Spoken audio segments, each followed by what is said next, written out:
છેલ્લા કેટલાય સમયથી ગીર સોમનાથ જિલ્લો ચર્ચામાં છે। ઇકોઝોન મુદ્દો હોય કે કોળી સમાજનો, આ વિવાદો માંડ શાંત પડ્યા છે ત્યારે વધુ એક મુદ્દો એટલે કે ચિંતન શિબિર ચર્ચામાં આવે છે। કારણ કે સાહેબ પોતાના મંત્રીમંડળ સાથે સોમનાથ પધાર્યા છે ત્યારે સોમનાથમાં આજથી 3 દિવસ રાજ્ય સરકારની 11મી ચિંતન શિબિર યોજાઈ છે, જેમાં મુખ્યમંત્રી સહિત મંત્રીમંડળના સદસ્યો, વરિષ્ઠ સચિવો, ખાતાના વડાઓ, જિલ્લા કલેક્ટરો અને જિલ્લા વિકાસ અધિકારીઓ સહભાગી થયા છે। નમસ્કાર, BS9 ટીવી ન્યૂઝમાં આપની સાથે હું ભગવતી વિશાવડિયા। આ ચિંતન શિબિરનો એજન્ડા શું રહેશે તેના પર સૌની નજર છે। ચિંતન શિબિર પર ચર્ચા કરવા આપણી સાથે જોડાઈ ગયા છે વરિષ્ઠ પત્રકાર સુનિલ જોશી। વરિષ્ઠ પત્રકાર સુનિલ જોશી, સૌથી પહેલા આપનું સ્વાગત છે BS9 ટીવી ન્યૂઝમાં। આજથી સોમનાથ ખાતે જે ચિંતન શિબિર 3 દિવસ માટે યોજાવા જઈ રહી છે, શું કહેશો? તમે જે એજન્ડાની વાત કરી, ચિંતન શિબિર 3 દિવસની છે અને એમનો મુખ્ય એજન્ડા પ્રવાસન, ગ્રામીણ રોજગારી, વહીવટી પ્રક્રિયામાં જે કંઈ સુધારો છે, ટેકનોલોજી અને ડિજિટલાઇઝેશનને વહીવટી પ્રક્રિયામાં આગળ લઈ જવાનું અને સરકારી યોજનાઓ એપ્રોચેબલ બનાવી, એટલે સરકાર જે પ્રચાર કરે છે પણ લોકો સુધી આ યોજનાના પરિણામો વિશે જે ઉત્સાહ નથી અથવા પ્રત્યુત્તર નથી મળતો, તો એ જે તે સ્થાનિક તંત્રથી એને લઈ જવું। જે 5 મુદ્દાઓ છે એ સરકાર સામે બધા જ મુદ્દાઓ છે એ ચેલેન્જીસ છે। 3 દિવસની શિબિરનો આજે પ્રારંભ થવાનો હતો, એ 2 કલાક મોડો ચાલી રહ્યો હોવાનું મને છેલ્લા રિપોર્ટ છે।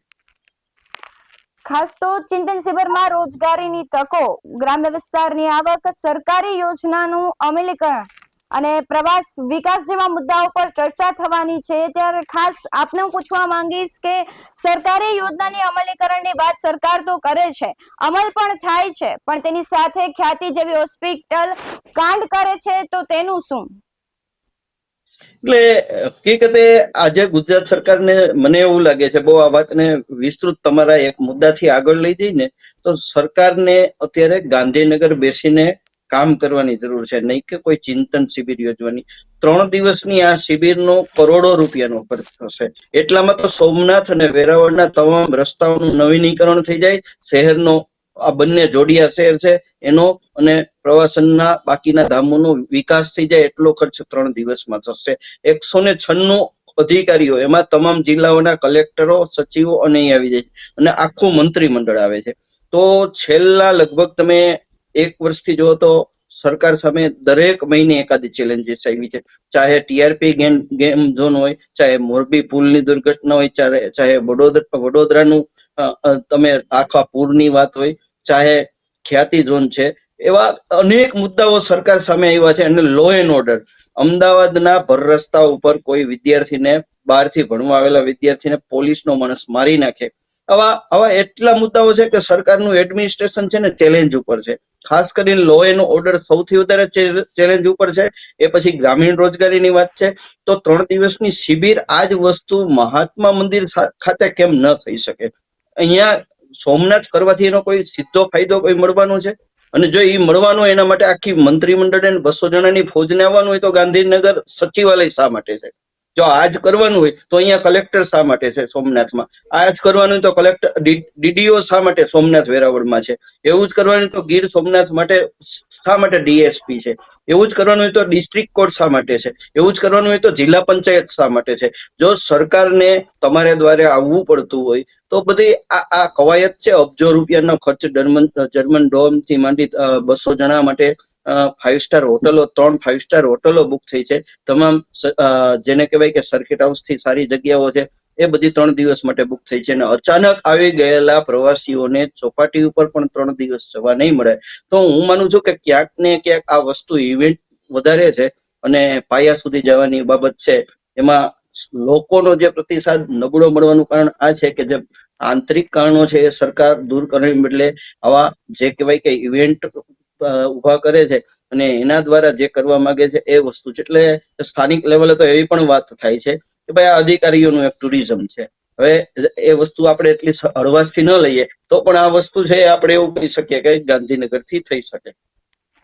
આપે વાત સાચી કરી. ત્યારે બીજો મુદ્દો પણ એક એવો છે કે પ્રવાસનનો વિકાસ, કે દ્વારકામાં સુદર્શન બ્રિજ, શિવરાજપુર બીચ અને ત્યાંથી લઈને વચ્ચે બડા પ્રદેશમાં હમણાં જે સફારી પાર્ક બનાવ્યું છે, તો શું લાગી રહ્યું છે કે સરકાર પ્રવાસનનો વિકાસ કરશે તો રોજગારીની તકો ઊભી થશે?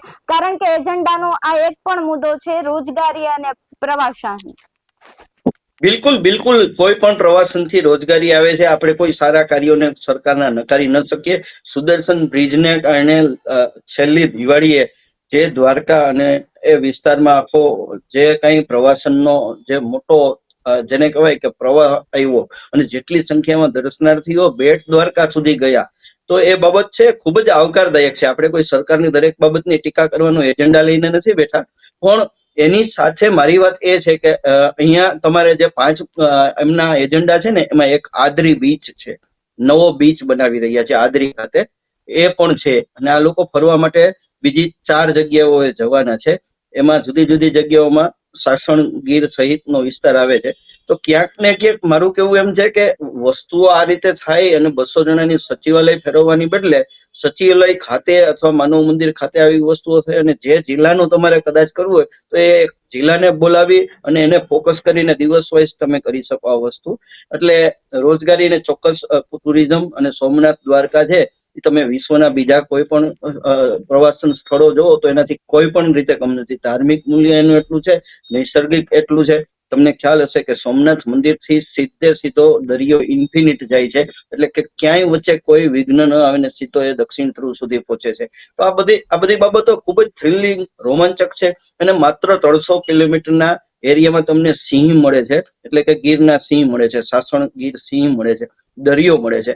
આ બાજુ 500 કિલોમીટર તમને ડેઝર્ટ મળે છે. તો સૌરાષ્ટ્ર અને કચ્છ છે એ સાંસ્કૃતિક વિરાસત છે, સાથે પ્રવાસન વિરાસત પણ છે. તો આ કાર્યો થવા જ જોઈએ. આપણે એ કાર્યો સામે એક સરકારને આપણે કોમ્પ્લિમેન્ટ પણ આપવા જોઈએ કે આ બધી બાબતો બરોબર થાય છે, પરંતુ યોગ્ય સમય, ટાઈમિંગ અને એનો યોગ્ય હેતુથી એનો અમલ થાય, ન ઇવેન્ટ મેનેજમેન્ટ બની રહે, એની ગંભીરતા, એ બે બાબતો આપણે એડ્રેસ કરવી પડશે. ખાસ તો જે ગ્રામ્ય વિસ્તારની વિકાસની સરકાર વાતો કરે છે, સરકાર વિકાસ કરે છે, પરંતુ ગ્રામ્ય વિસ્તારના જે લોકો છે ત્યાં સુધી સુવિધાઓ પહોંચતી નથી, તેવું કહીએ તો પણ ચાલે. હમણાં જ ગીર સોમનાથ જિલ્લામાં જે સુગર ફેક્ટરીની શરૂઆત થવાની છે, તો પ્રશ્ન એ થાય કે અત્યાર સુધીમાં શા માટે બંધ? બહુ આ પ્રશ્ન બહુ મુદ્દાનો છે, અને આ પ્રશ્ન છે ને ખૂબ લાંબા વર્ષોથી આવતો આવે છે. આમાં છે ને સંગઠિત અને બિન સંગઠિત વર્ગનો આ પ્રશ્ન છે. કોઈ પણ સરકારી યોજનાઓ છે લોકો સુધી નથી પહોંચતી, એનો અર્થ એવું નથી કે સરકારી યોજનામાં પૈસા નથી વપરાતા. સરકારી યોજનાઓમાં અને કોઈ પણ કામમાં પૈસા વપરાય છે, પણ પૈસાનું જે ઇક્વલ ડિસ્ટ્રીબ્યુશન છે, એટલે સમતોલ એની જે વેચણી છે ને, એમાં ક્યાંક ને ક્યાંક સ્થાપિત હિતો, ચાહે પક્ષ સાથે જોડાયેલા નેતાઓ, ચાહે અધિકારીઓ, ચાહે ત્યાંના સ્થાનિક કોઈ માફિયાઓ, XYZ, કોઈ ને કોઈ એવો વર્ગ છે કે જે આનો વધારે ચંક, એટલે કે એનો વધારે ભાગ લઈ જાય છે, અને બીજા લોકોના મોટો જે સમૂહ છે એમના ભાગે કાં બહુ નહીવત રકમ આવે છે અથવા આવતી નથી. એને કારણે વિકાસના ફળ છે મૂળ સુધી આટલા અબજો રૂપિયાની યોજનાઓ થયા પછી એના ગામડાઓ છે નંદનવન નથી બનતા. એમાંનું મુખ્ય કારણ આ છે કે સરકારી યોજનાઓ છે, જે રાજીવ ગાંધીના સમયથી કહેવામાં આવે છે કે ભાઈ રૂપિયો ઉપરથી દે તો દસ્યુ પહોંચે, તો બાકીના 90 પૈસા છે વચેટિયા ક્યાંક ખાઈ જાય છે. એ સ્થિતિમાં બહુ મોટો ફરક નથી પડ્યો, એવું મારું માનવું છે. પણ તમને લાગી રહ્યું છે કે આ ચિંતન શિબિરની અસર ગુજરાતના વિકાસમાં પડશે? હું તમને સવાલ કરું છું કે પાછલી ચિંતન શિબિરો કેટલી થઈ છે, કેટલા આવા ઇવેન્ટ થયા છે અને કેટલી અસર પડી છે? આવી ઘણી ચિંતન શિબિરો થઈ ગઈ, પરંતુ લાગતું નથી કે એની અસર ગુજરાતના વિકાસમાં કઈ દેખાણી હોય. હું એવું માનું છું કે આ રસ્તો હશે કદાચ એમને ત્યાં લોકો સુધી જઈને લોકોમાં એક ભાવના ઉભી કરવી પડશે કે અમારે દ્વારે સરકાર, પણ એ ભાવના છે એમાં કમિટમેન્ટ, એટલે કે તમારું પોતાનું સમર્પણ છે સરકારનું, એ રહેવું જોઈએ. 3 દિવસનો આ ઇવેન્ટ મેનેજમેન્ટ પ્રોગ્રામ ન બની રહેવો જોઈએ, અન્યથા એના પરિણામો છે ખર્ચના પ્રમાણમાં નહીં મળે. હું એવું માનું છું કે સરકાર આવા કાર્યક્રમો કરે તો એના ફોલોઅપ માટે ચોક્કસ અધિકારીને જ્યાં સુધી પરિણામ ન આવે ત્યાં સુધી રાખે અને એમના માટે જવાબદાર રાખે. આપણી મોટાભાગની યોજનાઓ છે કોસ્મેટિક, એટલે કે બાહ્ય સ્વરૂપ બહુ ખાલી હોય છે, એટલે જ વડાપ્રધાનને આવા લેસન આપવા પડે છે કે સરકાર આમાં એક છે એપ્રોચેબલ બનાવો, સરકારી યોજના, કેન્દ્ર સરકારની યોજના. એપ્રોચેબલ બનાવવી એટલે શું છે? મતલબ કે તમે પ્રજાના રૂટથી વિમુખ પડી ગયા છો અને લોકોને તમારામાં ભરોસો નથી કે તમે આવી જે જાહેરાતો કરો છો એવું તમને આપશે. તો જે લોકોને ખ્યાલ છે એ લોકો એનો લાભ લઈ જાય છે, પણ સામાન્ય માણસને સરકારમાં એ પ્રકારનો વિશ્વાસ નથી બેસતો કે મારી સરકાર છે ને મારી સરકાર મારા માટે ભરોસો લઈને.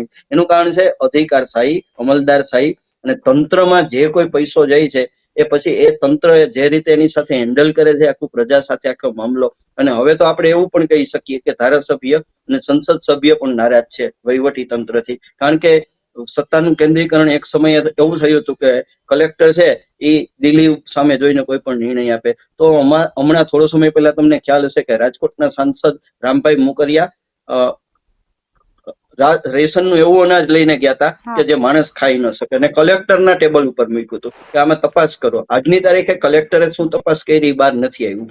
મતલબ રામભાઈ મોકરિયા જેવા સાંસદ છે એની રજૂઆત ન સંભળાય તો સામાન્ય માણસ સુધી અને સામાન્ય માણસ સાથેની સંવેદનશીલતા વહીવટી તંત્રની કેવી હશે એ મોટો સવાલ છે. હવે તો જોવું રહ્યું કે આ 3 દિવસની ચિંતન શિબિરમાં સરકાર લોકો માટે કેટલું ચિંતન કરે છે, કારણ કે ક્યાંક ને ક્યાંક નેતાઓ ત્યાં ચિંતન કરવા ભેગા થયા છે ને વિકાસ થશે કે નહીં એ તો હવે પ્રશ્ન છે. આવા જ વધુ અહેવાલો સાથે ફરી મળતા રહીશું. તમે અમારી YouTube ચેનલને સબસ્ક્રાઇબ કરવાનું, અમને Facebook અને Instagram પર ફોલો કરવાનું ભૂલશો નહીં. બાકી નવી અપડેટ્સ મેળવવા માટે આપ જોતા રહો BS9 TV ન્યૂઝ. નમસ્કાર.